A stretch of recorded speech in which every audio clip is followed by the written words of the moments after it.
Fala pessoal, tudo bem? Aqui é o professor Luiz na área. Bom, hoje eu gravando aqui uma correção de prova da APC, dessa vez agora com vídeo, né, aparecendo aí a minha beleza, a minha cutis, né, com vocês. Bom, neste último fim de semana, né, dia 19 do 12, ocorreram aí as provas de escrivão da Polícia Civil de Minas Gerais. Eu vou aqui fazer com vocês a análise dessa prova, certo? Bom, eu achei, né, antes aqui de colocar essa prova aqui para a gente analisar, eu achei essa prova muito tranquila, não sei o que que vocês acharam, mas assim, bem tranquila mesmo. É possível aí que todos vocês tenham conseguido realizar bem essa prova, né, fazê-la com bastante, com aproveitamento bem interessante, certo? Bom, pessoal, é o seguinte, né, então vamos aqui à prova. Nós temos aí dois textos. Eu vou corrigir aqui a prova do tipo 1, certo? Só uns pequenos detalhes aqui para todos que vão acompanhar aí. A prova é do tipo 1, mas aqui em cada questão eu vou mencionar aqui qual é a questão na prova tipo 2 e qual é a resposta que ficou no gabarito. Como aqui aconteceu na questão número 1 da prova tipo 1, na verdade é a questão 7 da prova tipo 2 e o gabarito lá ficou letra A, certo? Bom, mas vamos lá. Nós temos aqui no texto 1 os buracos negros e a relatividade do tempo, e nós temos um primeiro parágrafo em que o autor do texto ele vai citar a obra do Edgar Allan Poe, ou seja, uma obra narrativa da literatura, né? E ele diz o seguinte: em um dos grandes relatos de viagens fantásticas, o escritor norte-americano Edgar Allan Poe conta a história de uma expedição marítima na costa norueguesa que se depara com um redemoinho gigante conhecido como Maelstrom. Passado o terror inicial, o narrador proclama: pouco depois fiquei possuído da mais aguçada curiosidade pelo próprio turbilhão. Sentia positivamente um desejo de explorar suas profundezas, mesmo ao preço do sacrifício que ia fazer. E meu principal pesar era que jamais poderia contar a meus amigos, na praia, os mistérios que iria conhecer.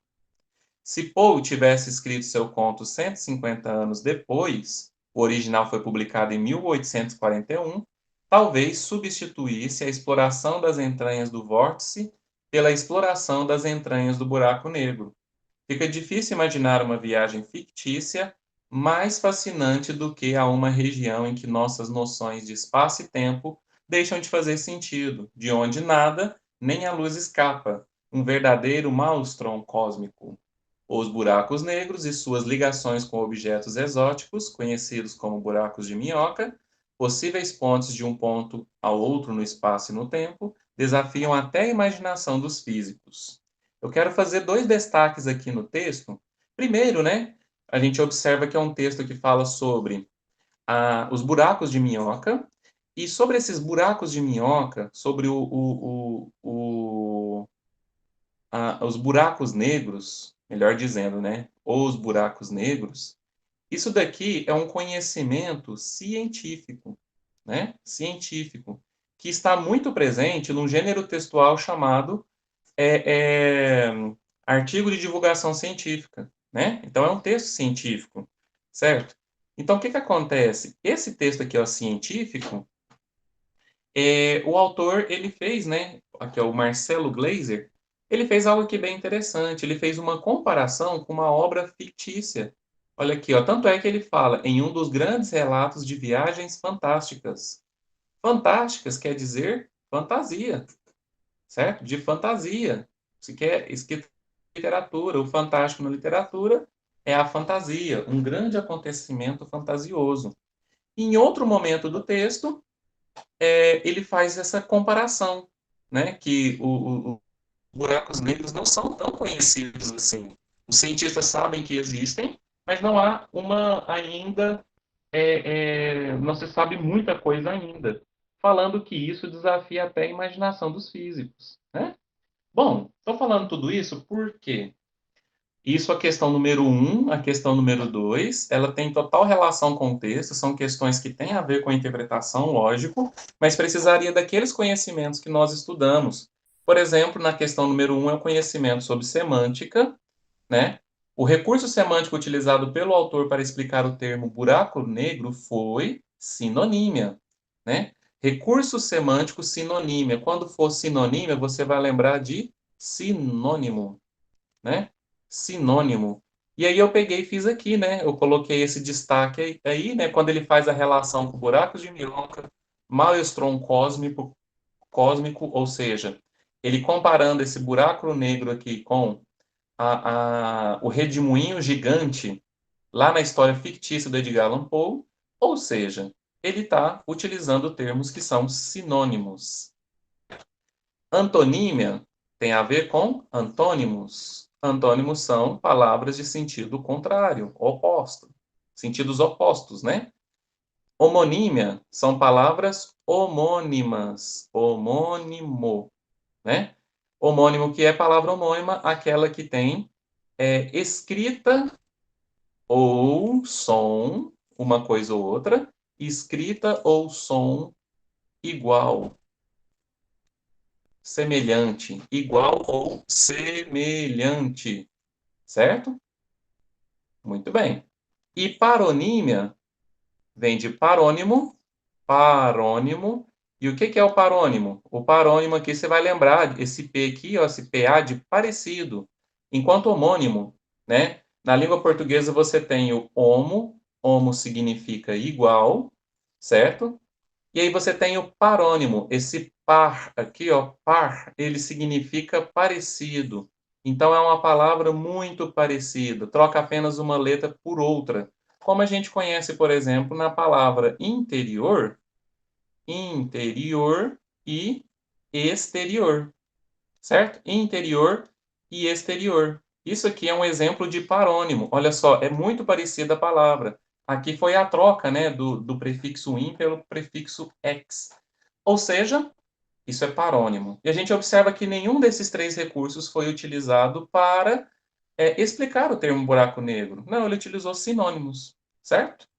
Já a questão número 2 diz o seguinte: sobre o texto 1 é correto afirmar, desde o passado. Ah, só o detalhe aqui que eu comentei, né? Na questão número 1, trata-se da questão número 7, lá da prova do tipo 2, correto? Pessoal, sobre a questão 2, né? É correto afirmar que, desde o passado, já existem sólidas teorias que explicam esse movimento giratório. Não. Sólidas teorias desde o passado? Não. Nos dias atuais, as teorias ainda não são muito sólidas. Os cientistas ainda não sabem muito sobre o buraco negro, como diz no texto. Letra B, o autor demonstra certa incompreensão sobre o fenômeno. Sim. Tanto é que ele incompreende muito o que seria buraco negro, que ele faz uma comparação com uma história fantasiosa do Edgar Allan Poe. Sendo fantasiosa, o próprio narrador diz que não sabia direito o que era aquele tal de Maelstrom, que ele queria entrar dentro desse Maelstrom para descobrir exatamente o que ele era. A letra C, o redemoinho Maelstrom já causou prejuízos a muitas embarcações. Aqui, você bate o olho no texto e você fala, nossa, verdade. Mas lembra, gente, causou prejuízos seria na realidade, mas não. Lembra que a história lá, ela é fictícia, é uma ficção, não causou problemas não, viu, gente? Tava até lembrando aqui, ó, você assiste aqueles filmes de destruição que acontecem lá nos Estados Unidos, né? Tem gente que acredita lá que a Estátua da Liberdade ela foi quebrada várias vezes e foi reconstruída. Não, né, gente? Não, pelo amor de Deus. Letra D, Poe relata sobre uma viagem da qual participou. Gente, de novo, hein? O autor lá, ele construiu personagens fictícios, uma história de ficção. Então, ele não participou disso, é ficção. Então, questão 2, realmente, letra B, conforme o gabarito. Prova tipo 2, né? É a questão 8, letra C. Na questão número 3, uma questão de porquê. Olha só, até me surpreendeu uma questão sobre o uso do porquê. O uso do porquê está incorreto na letra D.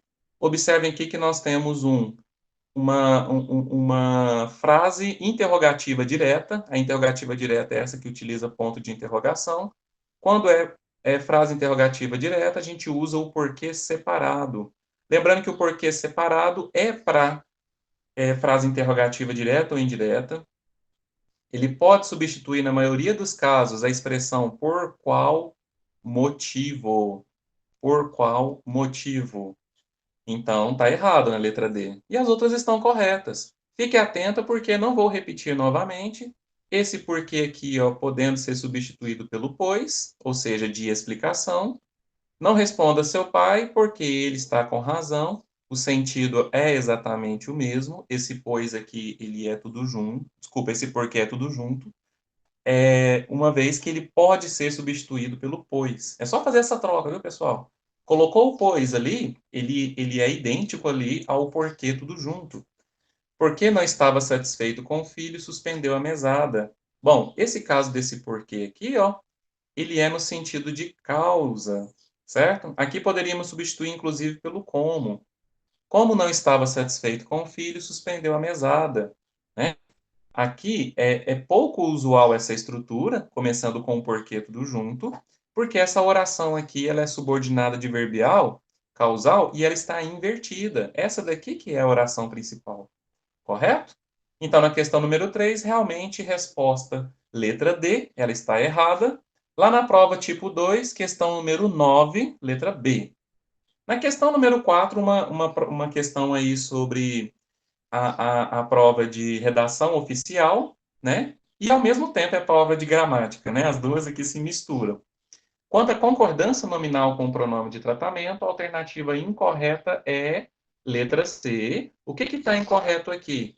Pronome de tratamento, ele substitui a segunda pessoa, certo? Vossa Senhoria, Vossa Excelência, substitui a segunda, atenção para esse detalhe, mas concorda com a terceira.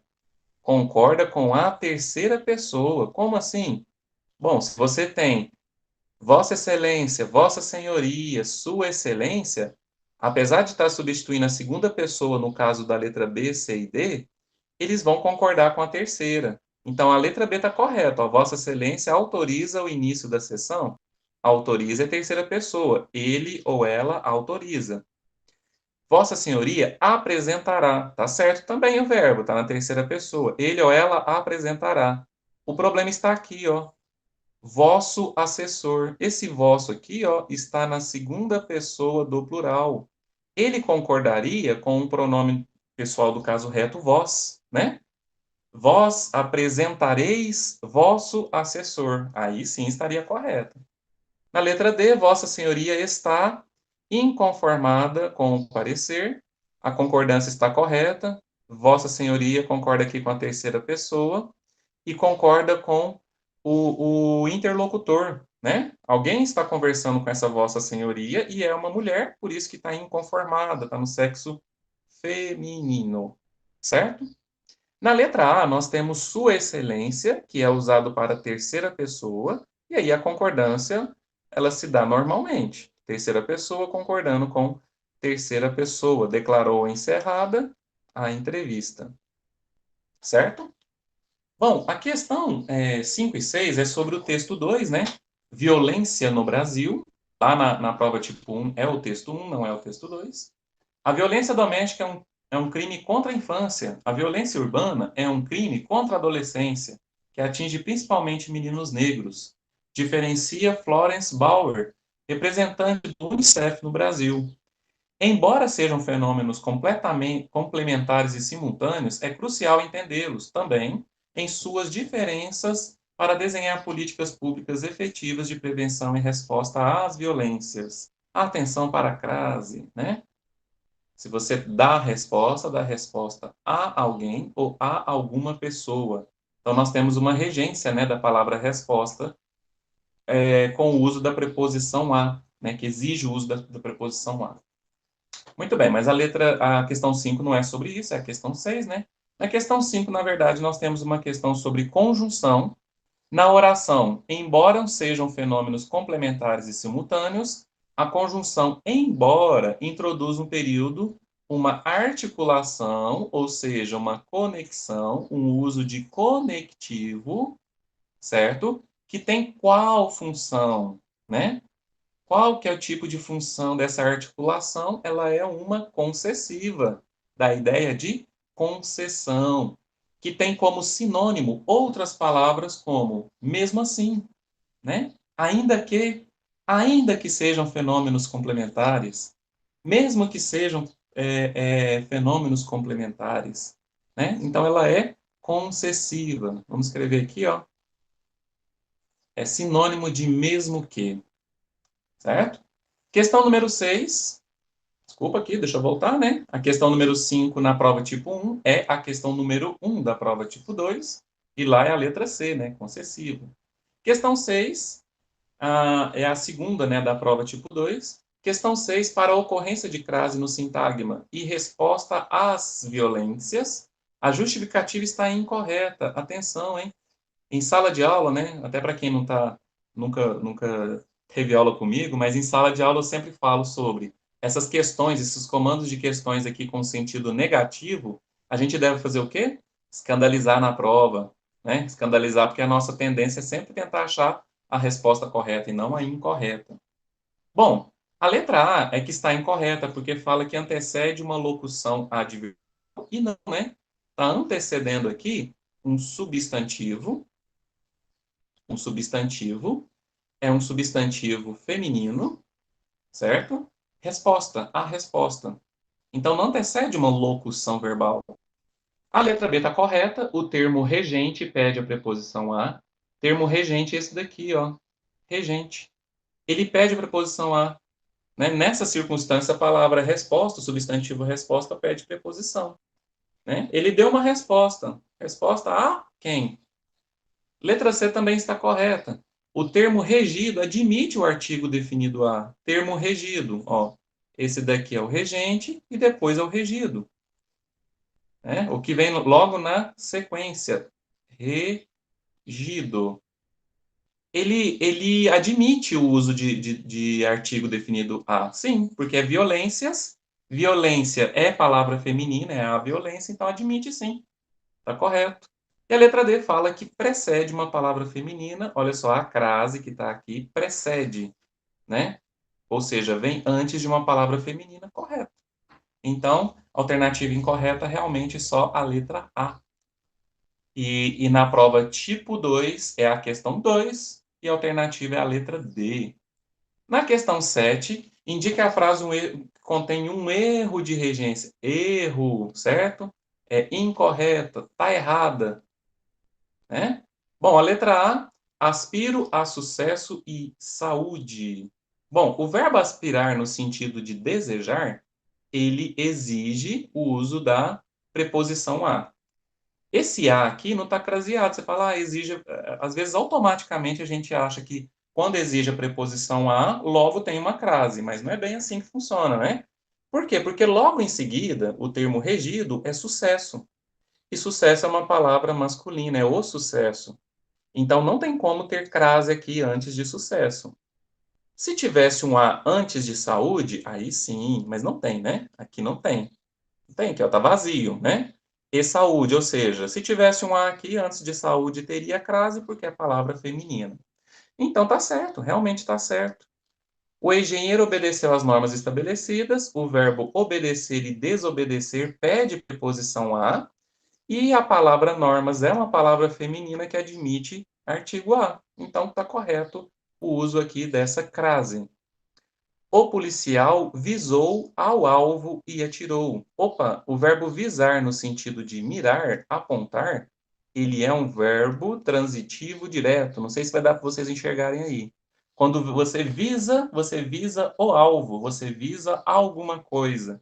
Então não tem preposição a. O correto é o policial visou o alvo e atirou. E a letra D, nós temos o verbo preferir, um verbo que é bitransitivo. Significa que ele é verbo transitivo direto e indireto ao mesmo tempo. Prefiro o amor à guerra. No dia a dia, normalmente a gente fala assim, né? Prefiro o amor que a guerra. Mas, de acordo com a norma culta, você prefere alguma coisa a outra coisa. Aí seria aqui o objeto direto, o amor, e a guerra é o seu objeto indireto. E tem crase, né? A crase está correta porque guerra é uma palavra feminina que admite o uso de artigo. Lá na questão, essa questão número 7, então, realmente, resposta letra C, conforme o gabarito. Na prova tipo 2, questão 3, letra B. Já a questão número 8, sobre o padrão ofício nas comunicações, é incorreto afirmar que muitos comandos aqui da questão aqui negativos, né? Bom, mais uma questão aqui de redação oficial sobre o padrão ofício, sobre as partes, né, do ofício.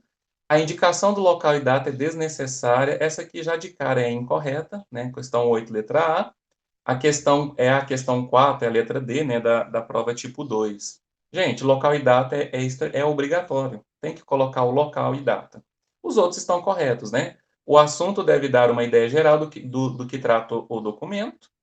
O endereçamento deve conter o devido pronome de tratamento, ele tem que ser específico, né, para o seu interlocutor. Se o seu interlocutor ele for, por exemplo, um cidadão, o que a gente chama de particular, você deve utilizar o Vossa Senhoria. Mas se, por exemplo, for o governador do estado, aí seria Vossa Excelência o tipo de tratamento. Lá no endereçamento, né, no corpo da carta que eu quero dizer, desculpe. Lá no endereçamento, você vai utilizar o quê?